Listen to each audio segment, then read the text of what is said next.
नमस्कार दोस्तों, अगर आप न्यूज़ को फॉलो करते होंगे तो आप लोगों को अभी तक पता चल चुका होगा कि दक्षिणी हरियाणा में अभी लॉ एंड ऑर्डर की बहुत बड़ी प्रॉब्लम हो गई है।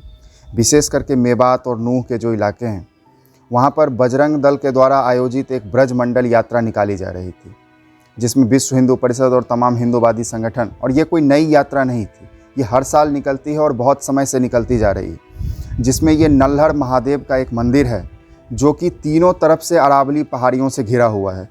वहाँ पर जो है ये यात्रा जाती थी सावन के समय में और दूसरे दिनों में। लेकिन इस बार जब ये यात्रा जा रही थी तो उसको घेर कर एक समुदाय विशेष के लोगों के द्वारा हमला किया गया। 50 से भी ज़्यादा गाड़ियाँ जलाई गई हैं, 5 से ज़्यादा लोगों की मौत हो चुकी है, 100 के करीब लोग अभी इंजर्ड हैं। और यही नहीं, इसमें जो वीडियोज़ निकल कर आ रहे हैं, इवन जो मंदिर है वो तीनों तरफ से हिल्स से घिरा हुआ है, तो पहाड़ियों के ऊपर चढ़कर वहाँ से जो है पत्थर और गोलियां बरसाई जा रही थी। हालात इतने ख़राब हो चुके थे कि वहाँ मंदिर में हज़ारों से ज़्यादा हिंदू समुदाय के लोग फंसे हुए थे, जिनको चारों तरफ से घेर के रखा हुआ था। और उसके बाद केंद्र सरकार के द्वारा पारामिलिट्री फोर्सेस भेजी गई, एडिशनल हरियाणा पुलिस की फोर्सेस गई, उसके बाद वहाँ से हिंदू समाज के लोगों को सुरक्षित निकाला गया। ये स्थिति इतनी ख़राब हुई को, और इसके पीछे वो सारे के सारे कंडीशंस के ऊपर ही इस वीडियो में हम लोग बात करने की कोशिश करेंगे। तो सबसे बड़ा सवाल है कि ये हुआ क्यों? इसके पीछे जो पूरी की पूरी स्थिति है, क्या वो एक षड्यंत्र था? क्या ये सारी घटना प्री प्लान्ड थी? अभी तक जितने सबूत और जितने सर्कमस्टांसेस निकल कर आ रहे हैं, उससे मैं पर्सनली जितना मैंने देखा और पढ़ा है, मैं ये कह सकता हूँ कि ये पूरी की पूरी जो घटना हुई है, ये पूरी तरीके से प्री प्लान्ड थी। और ये कोई हवाई बात नहीं है। अगर आप फेसबुक पोस्ट जो इस घटना के 1 दिन 2 दिन पहले के हैं उसको देखेंगे तो 1-2 नहीं, दर्जनों की संख्या में ऐसे फेसबुक पोस्ट पड़े हुए हैं जहाँ पर धमकी दिया जा रहा है।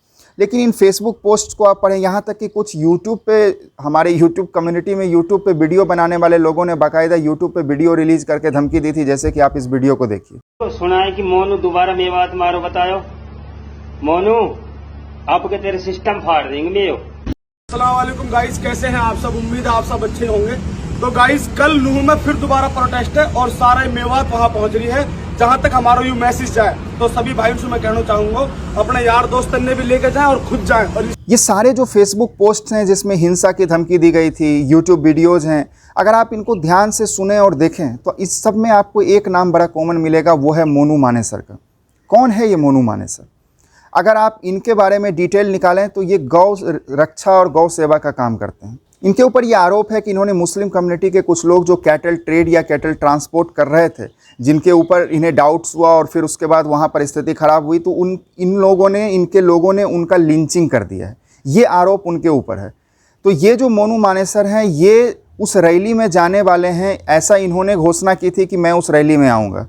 अभी तक के जो कन्फर्म्ड रिपोर्ट्स हैं, हालांकि इस पे और ज़्यादा अभी रिसर्च करने की ज़रूरत है कि क्या उस रैली में गए थे या नहीं। अभी तक की जो जानकारी है कि ये उस रैली में नहीं गए थे। उसके बावजूद, यद्यपि वो उस रैली में नहीं गए थे, उसके बावजूद उनका नाम लेके, उनका बहाना लेके जिस तरीके से इनोसेंट हिंदू समुदाय के लोगों को टारगेट किया गया, और इसमें सिर्फ वो लोग नहीं थे जिनका कि जो कि उस यात्रा में शामिल हुए थे, जो इनोसेंट वहाँ के लोकल हिंदूज थे, उनके घर दुकान जलाए गए। अभी ये चीज़ बड़ा ही इंटरेस्टिंग है।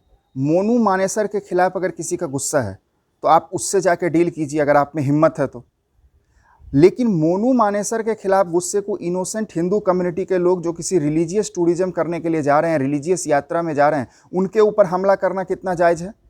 और उनके ऊपर भी अगर हमला किया गया तो वहाँ के जो लोकल हिंदूज हैं, जिनका इस पूरी कंट्रोवर्सी से कोई लेना देना है, उनके ऊपर क्यों हमला किया गया? अभी बात सिर्फ यहीं तक नहीं है।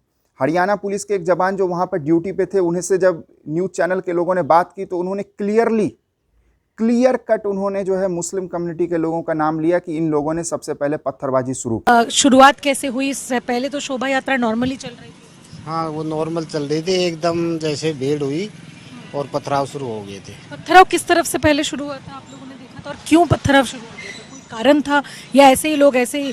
पहले जैसे ये बजरंग दल वाले निकल रहे थे, उसके बाद एकदम ये निकलना शुरू हुए मोमजन, और इन्होंने एक रैली से निकालनी शुरू कर दी। ये कहाँ से शुरू? सिर्फ यही नहीं, हरियाणा के जो चीफ मिनिस्टर हैं और वहाँ के जो होम मिनिस्टर हैं, हालांकि उन दोनों ने अभी तक बिल्कुल ही सधा बयान दिया है, किसी भी तरीके का कोई कम्युनल या एग्रेसिव टोन में उन लोगों ने बात अभी तक नहीं की है। लेकिन उसके बाद भी अभी तक जो उनके स्टेटमेंट हैं वो इस बात को दर्शा रहे हैं कि ये जो घटना हुई है ये स्पॉन्टेनियस नहीं थी, ये एक प्री प्लान्ड कंस्पिरेसी था जो काफ़ी सोच समझकर किया गया है। और इस पूरे इशू के ऊपर अभी मीडिया ने भी रिपोर्ट करना शुरू कर दिया है, the new classes how the violence was planned. अगर आप इस रिपोर्ट को पढ़ेंगे तो उसमें कहा गया है कि 21 से 23 जुलाई तक, according to the investigators, between 21 and 23 July local groups in new held meetings, पूरा मीटिंग किया गया और प्लान बनाया गया कि कैसे यात्रा को अटैक किया जाएगा। उसके बाद व्हाट्सएप ग्रुप्स बनाए गए और सबको रिस्पॉन्सिबिलिटी असाइन की गई, हर एक ग्रुप लीडर को, कि वो पत्थर, ग्लास के बॉटल इत्यादि जमा करें ताकि प्रोसेशन जो होगा उसके ऊपर हमला किया जाएगा। यही नहीं, आगे बढ़िए, एक लोकल नूह रेसिडेंट के हवाले से बताया गया है कि यहाँ पर जो है उन लोगों ने एडवांस में जो पत्थर है उसको स्टोर करके रखा हुआ था। 200 बाइक्स का व्यवस्था किया गया था जिनके रजिस्ट्रेशन प्लेट को काले पेंट से जो है ढक दिया गया ताकि पुलिस उनको देख ना पाए। 3000 से ज्यादा ग्लास बोतल्स का इस्तेमाल किया गया था जो प्रोजेक्टाइल और पेट्रोल बम बना के फेंके जा रहे थे। और इसमें सिर्फ और सिर्फ हिंदू प्रोसेशन को अटैक नहीं किया गया। अभी इस पूरे के पूरे न्यूज़ रिपोर्ट से जो चीज़ें निकल कर आ रही हैं, इसमें हरियाणा पुलिस की जो मेवात में एक साइबर सेल है, साइबर शाखा है, उस साइबर शाखा का जो पुलिस स्टेशन है उसके ऊपर एक बस हाईजैक किया गया और उस बस को हाईजैक करके साइबर थाने में जाके टक्कर मार दी गई है और वहाँ उसका दीवार टूट गया है। जितनी पुलिस की गाड़ियाँ साइबर सेल में रखी थी उन सबको आग के हवाले कर दिया गया है। जो पुलिस वाले वहाँ थे उन्होंने किसी तरीके से भाग के अपनी जान बचाई। तो अब आप ये चीज़ सोचिएगा कि प्रॉब्लम मोनू मानेसर से था, हमला हिंदू कम्युनिटी के लोगों पे किया गया, तो इसमें बीच में हरियाणा पुलिस की साइबर सेल कहाँ से आ गई? तो ये पूरा का पूरा किस तरीके से एक सुनियोजित षड्यंत्र था। आप ये न्यूज़ रिपोर्ट पढ़िए कि किस तरीके से मेवात जो है भारत का नया साइबर क्राइम ग्राउंड बन रहा है। और ये अकेला न्यूज़ रिपोर्ट नहीं है, ऐसे न्यूज़ रिपोर्ट्स भरे पड़े हैं कि मेवात में किस तरीके से इस तरह के इंसिडेंट्स बढ़े हैं। चूँकि इस तरह के इंसिडेंट्स बढ़ रहे थे तो पुलिस ने जब लगातार कार्रवाई करनी शुरू की साइबर क्रिमिनल्स के ऊपर, तो इस पूरे के पूरे कंट्रोवर्सी में, इस पूरे के पूरे डिस्प्यूट में जो ये तत्व थे ये भी मिले हुए थे और इन्होंने अपना मौका देखा और इन्होंने साइबर पुलिस स्टेशन पे ही हमला कर दिया। तो आप अंदाज़ा लगा सकते हैं कि कितनी बड़ी कंस्पिरेसी और कितनी डीप कंस्पिरेसी की गई है। और इसमें जो एक सबसे बड़ा आर्गूमेंट दिया जा रहा है, यहाँ तक कि लिब्रांडूज भी ये सारे आर्गूमेंट्स दे रहे हैं कि मोनू मानेसर के कारण स्थिति बिगड़ी। मोनू मानेसर के ऊपर आरोप है कि उन्होंने जो है मुस्लिम कम्युनिटी के 1-2 लोगों की मौत में उसका नाम एफआईआर में, हालांकि, लेकिन अगर यही पैरामीटर है तो इस देश में दर्जनों की संख्या में ऐसे मुस्लिम कम्युनिटी के लोग हैं जिन्होंने कि भड़काऊ भाषण दिए हैं या भड़काऊ काम किए हैं।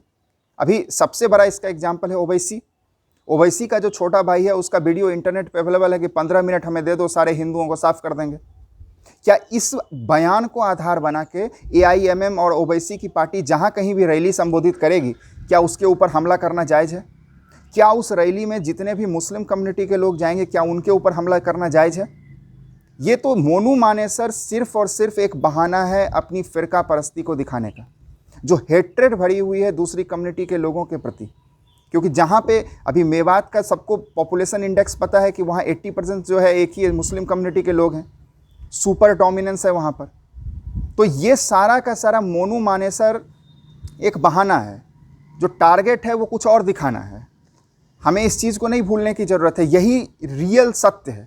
क्योंकि अगर इस तरीके की सिचुएशन क्रिएट हुई फिर तो उसके बाद बहुत भयानक स्थिति हो जाएगी। फिर कोई एक बयान दिया, उसका आधार बना के आप किसी पे भी हमला कर देंगे, किसी की भी जो है आप हत्या कर देंगे, किसी का घर जला देंगे, किसी का रेस्टोरेंट जला देंगे, कहीं पुलिस स्टेशन पे हमला कर देंगे। एक बयान या एक व्यक्ति, उसका कंडक्ट, और वो भी अभी प्रूफ नहीं है, मेजॉरिटी चांसेस हैं अभी, हालांकि इस पे जो न्यूज़ रिपोर्ट्स निकल के आ रही हैं कि वो वहाँ पे मौजूद नहीं था। और इस नफ़रत में जो वहाँ मेवात के लोकल 20% हिंदू कम्युनिटी के लोग वहाँ हैं, मात्र वो जो 20% हिंदू कम्युनिटी के लोग हैं उनकी भी दुकानें जलाई गई, उनके रेस्टोरेंट लूटे गए। अभी इस सज्जन का जो है पिज़्ज़ा का मशीन और इनका जो है सारा का सारा रिफाइंड तेल और वो सारी चीज़ें लूट ली गई, कूलर, कुर्सी, ये सब तोड़ दिया गया। और ऐसी अकेली इंसिडेंट नहीं, ऐसे बहुत सारे इंसिडेंट्स हैं जिसमें कि वहाँ के लोकल कम्युनिटी पे हमला किया गया। शोरूम से जो है बाइक्स चोरी कर ली गई हैं, कई सारे लोगों पे हमला किया गया। क्या ये भी मोनू मानेसर से जुड़ा हुआ था? अब चूंकि यहाँ पे ये इंसिडेंट हुआ और मेवात में 80% मुस्लिम कम्युनिटी का डोमिनेंस है और वहाँ पर पुलिस फोर्स भी काफ़ी संख्या में जा चुकी है, तो वहाँ तो कुछ अब हो नहीं सकता। रिटेलिएशन है उसमें हिंदू कम्युनिटी के लोगों ने, जो दूसरे इलाके हैं साउथ हरियाणा में, गुड़गांव, सोहना और वहाँ के आसपास के इलाकों में लगातार इस तरह के छिटपुट घटनाएं आ रही हैं जहाँ पे मुस्लिम कम्युनिटी के लोगों को अब टारगेट किया जा रहा है। रात को मस्जिद में एक आग लगा दी गई, वहाँ के एक केयरटेकर को गोली मार दिया गया। एक जगह पे जो है एक वीडियो भी काफ़ी वायरल हो रहा है कि कैसे एक इनोसेंट मुस्लिम कम्युनिटी का व्यक्ति, बूढ़ा आदमी है, उसका एक कम्बल या गद्दा का व्यापार था, छोटा सा गरीब आदमी, उसको जो है जो रिटेलिएशन में जो है जला दिया गया है। इस तरीके के जो अनफॉर्चुनेट सीन्स निकल कर आ रहे हैं, और उसमें आज तो विश्व हिंदू परिषद ने जो है पूरे हरियाणा में और देश में बंद बुलाया है और उनका प्रचंड प्रदर्शन भी है। पता नहीं उसमें अब किस तरीके की सिचुएशन क्रिएट होती है। और जब भी इस तरह की घटनाएं होती हैं तो हमारे देश के जो तथाकथित लिबरल्स हैं, सेकुलर्स हैं, उनका जो एक तरफा बयान और एक तरफा रवैया होता है, जो कहीं ना कहीं जो हिंदू कम्युनिटी है, जो मेजॉरिटी कम्युनिटी है, उसके अंदर एक गुस्से का जो उभार होता है, उसमें एक जिसे कैटलिस्ट फैक्टर होता है। अभी आप इस पूरी घटनाक्रम पर अगर लिबरल्स के बयानबाजी को देखें और अगर आप सोशल मीडिया फॉलो करते हैं, वो सारे लिबरल्स जो कहीं अगर मुस्लिम कम्युनिटी के लोगों पर एक पत्थर भी चल गया तो पूरा खून के आंसू रोने लगते हैं, डेमोक्रेसी खतरे में चली जाती है, लोकतंत्र, मानवता सब कुछ खत्म हो जाता है। इतना बड़ा इंसिडेंट हुआ, 5-6 से ज़्यादा लोग की मौत हो गई और एक अनप्रोवोक्ड रिलीजियस प्रोसेशन पे पत्थर से हमला किया गया। वीडियोज़ अवेलेबल हैं, कोई मैं अपने से जोड़ के नहीं बोल रहा हूँ। उसके बाद इनके मुंह में दही जम गया। ये लोग टोटली उसको इग्नोर कर रहे हैं और उसका जो रिटेलिएशन गुड़गांव और आसपास के इलाकों में हो रहा है, ये लोग चाह रहे हैं कि सारा का सारा इशू उस पर फोकस कर दिया जाए ताकि, लेकिन लोग तो बुद्धू नहीं हैं। लोग तो ये, जब आप गुड़गांव की इंसिडेंट का हल्ला करेंगे तो लोग तो ये देखेंगे कि अच्छा ये इंसिडेंट क्यों हो रहा है, अच्छा इस इंसिडेंट का रिटेलिएशन है, तो आपका जो प्रोपोगंडा है वो तो फेल हो जाएगा। फिर लिबरल्स पूछेंगे अरे लोग हमें चुनाव में क्यों नहीं वोट कर रहे हैं, अरे लिबरल्स हमें, why do liberals lose, because your argument sucks. ऐसा थोड़े होता है। तुम दुनिया को बुद्धू समझ के रखे हो, लेकिन असली बुद्धू तो तुम हो। तुमको लगता है कि इस देश के लोग चूतियाँ हैं जिसको तुम बुद्धू बना सकते हो, जो दिखाओगे वो वही देखेंगे। ऐसा नहीं है। वो समय चला गया जब सारे के सारे मीडिया चैनल्स को तुम कंट्रोल किया करते थे। अब वो स्थिति नहीं है। अभी सोशल मीडिया है, लोग जो देखना चाहते हैं वो देख सकते हैं और हर तरह की जो जानकारी है सोशल मीडिया पे अवेलेबल है। कई सारे लिबरल हाउसेस ने ये पूरा का पूरा प्रोपेगेंडा साइकिल शुरू किया है। वो मोनू मानेसर के ऊपर उसकी लाइफ हिस्ट्री निकाल के बाकायदा रिसर्च पेपर उस पर पब्लिश करने की कोशिश कर रहे हैं। अरे भाई, मोनू मानेसर से प्रॉब्लम था तो उससे निपट लेते ना। मोनू मानेसर से प्रॉब्लम था तो इनोसेंट जो रिलीजियस प्रोसेशन में शामिल महिलाएं थे, बच्चे थे, उसके ऊपर हमला क्यों किया? इनोसेंट हिंदुओं पे हमला क्यों किया? वहाँ क्या, चलो रिलीजियस प्रोसेशन वाले पे हमला किया, वहाँ के जो लोकल हिंदूज थे उनकी दुकानें क्यों लूटी? पुलिस कर्मियों पे क्यों हमला किया? 2 पुलिसकर्मी की मौत हो चुकी है, कई वहाँ अस्पताल में भर्ती हैं। यही नहीं, वहाँ पे जो साइबर पुलिस स्टेशन है उसमें जाके क्यों हमला किया? बाकायदा बस हाईजैक करके उसके दीवार में ठोक दिया गया। ये सारे के सारे जो सिचुएशंस दिखाते हैं कि इसका मोनू मानेसर से कोई लेना देना नहीं है। ये एक प्री प्लान्ड कंस्पिरेसी थी जिसका असली मकसद वहाँ के जो लोकल हिंदूज और जो रिलीजियस प्रोसेशन में शामिल थे उनको पनिश करना था, चूँकि वो उस इलाके से रिलीजियस प्रोसेशन लेके जा रहे थे। बहरहाल जो होना था वो तो हो गया है, लेकिन यहाँ पर हरियाणा पुलिस और हरियाणा सरकार की सबसे ज़्यादा जिम्मेदारी है कि वो तत्काल एक्शन ले, और एक्शन ले जो कि दिखना चाहिए। और ये तमाम आतिताई जिन्होंने कि हिंदुओं के जो रिलीजियस प्रोसेशन है उस पर हमला किया है, उसको तुरंत जो है कंट्रोल करे, उनको पनिश करने का काम शुरू करे, उनको अरेस्ट करे और उनके ऊपर चार्जेस लगाए। क्योंकि अगर ये नहीं हुआ तो फिर इस कम्युनिटी के तरफ से लोग रिटेलिएशन करना शुरू करेंगे और उसमें फिर दूसरे जो इनोसेंट मुस्लिम्स हैं उनके प्रॉपर्टीज़ और उनके जान का नुकसान होगा। इधर हिंदू कम्युनिटी के लोग भी और जो आतिताई हैं, जो दंगाई हैं, वो बैठ के अपना आराम से जो है रिलैक्स मारेंगे।